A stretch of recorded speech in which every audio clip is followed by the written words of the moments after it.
নমস্কার বন্ধুরা, আজকে আমি একটা নতুন রেসিপি নিয়ে চলে এসেছি। আজকের রেসিপিটি হলো নিরামিষ ভেজ পনির। তো বন্ধুরা, এটা তো শ্রাবণ মাস চলছে। শ্রাবণ মাসে অনেকেই নিরামিষ খায়।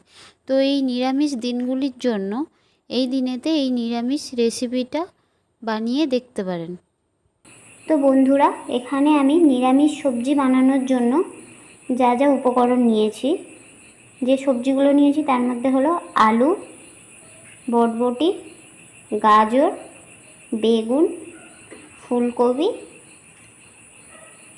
মটরশুঁটি, পনির। আর মশলার জন্য লাগবে টমেটো, চারমগজ, কাজু, পোস্ত, আদা আর কাঁচা লঙ্কা, আর 1 কাপ দুধ।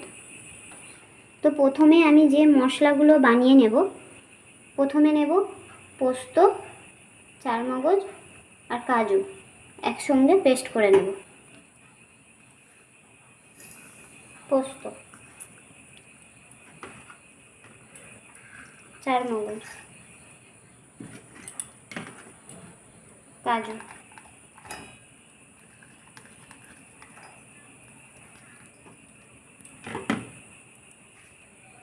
তো এই তিনটেকে আমি একসাথে পেস্ট করে নেব।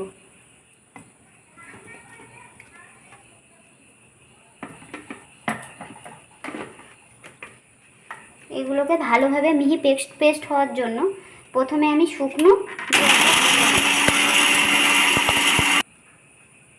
তো বন্ধুরা, এটার মধ্যে আমি এবার একটু জল অ্যাড করব, যাতে পেস্টটা আরও সুন্দর স্মুথ হয়। আর একটু করে নেব।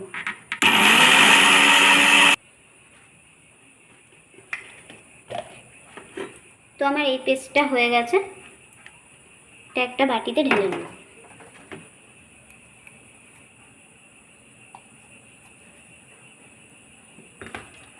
তো এখানে এবার এই টমেটোটা পেস্ট করে নেব। এখানে আমি একটা বড় সাইজের টমেটো নিয়েছি।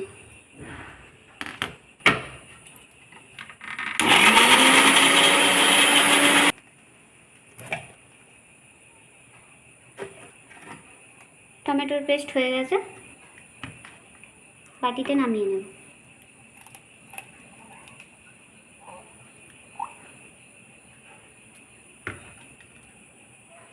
এখন নিয়ে নিচ্ছি আদা, আর ঝালের জন্য কয়েকটা কাঁচা লঙ্কা এই আদার সঙ্গে একসাথে পেস্ট করে নেব।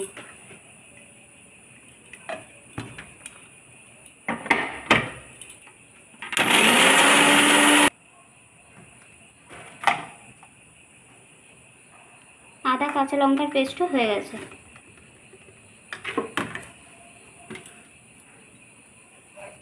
তা বাটিতে ঢেলে নিচ্ছি। তো এখানে আমার 3টে মশলা বানানো কমপ্লিট হয়ে গেছে।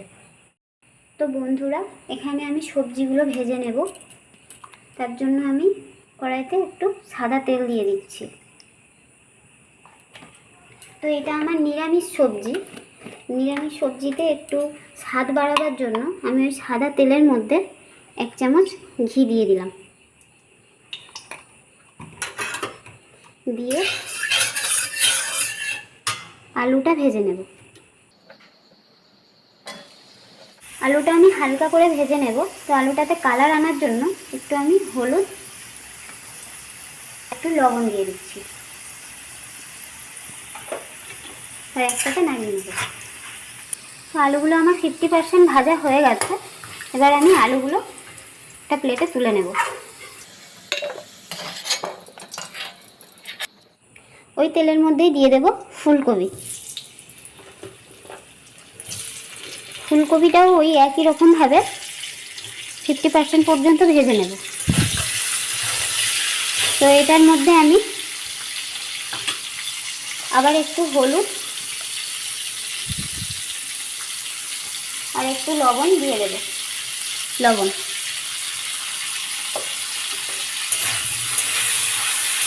তো এখানে আমার ফুলকপিটাও ভাজা হয়ে গেছে, আমি তুলে নেব।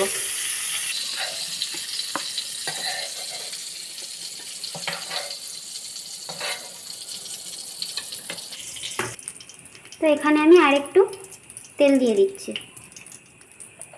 তো এবার আমি দিয়ে দেব গাজরটা।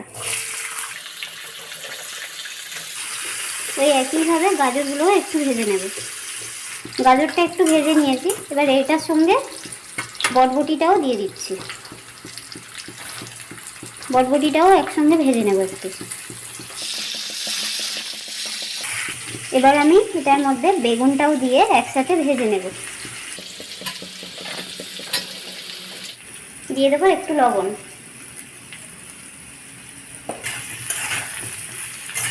আর একসাথে একটু ভেজে নেব।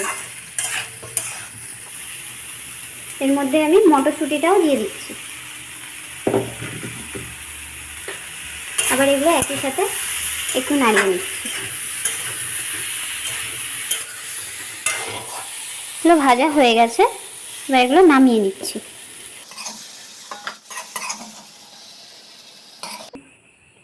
তো বন্ধুরা, এখানে আমি সব সবজি ভেজে নিয়েছি। তো এখানে আমি পনিরটা ভেজে নেব। তার জন্য কড়াইতে নিয়ে নিচ্ছি একটু সাদা তেল আর একটু ঘি।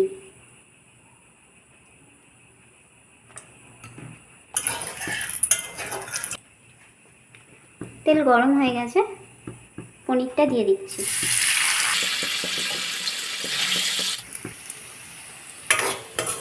পনিরটা ভাজা হয়ে গেছে, তুলে নেব।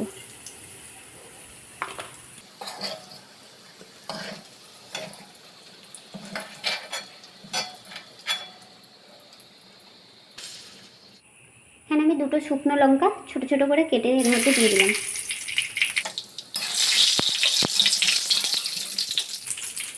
দিয়ে দেবো আদা কাঁচা লঙ্কা বেটে রাখাটা। আদার গন্ধটা যাওয়া পর্যন্ত একটু ভেজে নেব।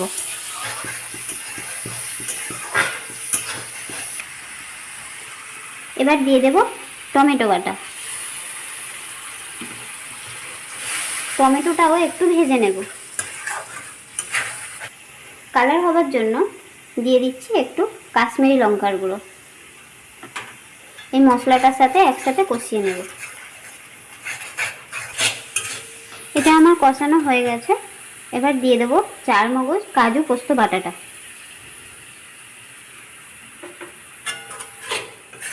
আবার এগুলো একসাথে কষিয়ে নেব।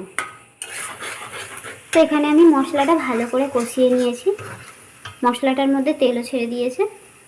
এবার আমি এটার মধ্যে 1 কাপ দুধ দিয়ে দেব।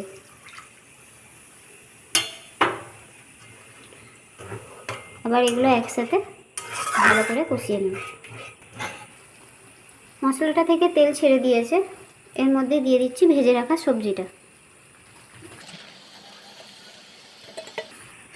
মশলার সাথে সবজিটা ভালো করে কষিয়ে নেব। দিয়ে দেব স্বাদ মতো লবণ আর একটু চিনি।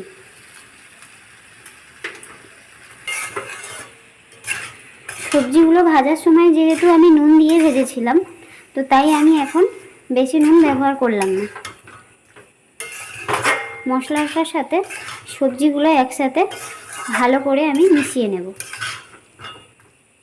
সবজিটা আমি একটু কষিয়ে নিয়েছি, এবার 2-3 মিনিটের জন্য আমি ঢেকে দিলাম। তো বন্ধুরা, ফিরে এলাম 3 মিনিট পর।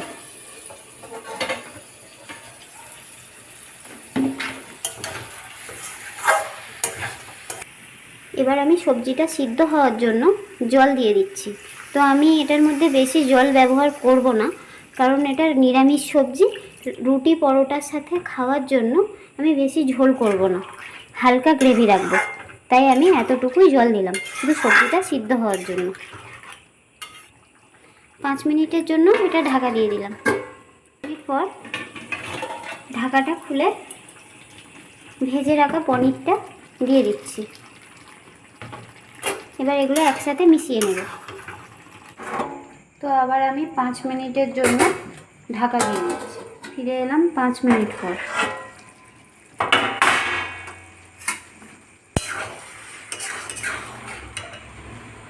তো আমি এখানে একটু গরম মশলা দিয়ে দেব। আমার মিক্স সবজি রেডি হয়ে গেছে, এবার আমি নামিয়ে নেব।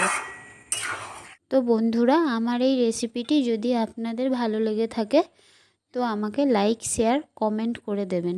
আর আমার নতুন নতুন রেসিপি দেখার জন্য আমার এই পেজটিতে ফলো করে দেবেন। তো রেসিপিটি আমি এখানেই শেষ করছি। তো আপনারা সবাই ভালো থাকবেন, সুস্থ থাকবেন, সাবধানে থাকবেন।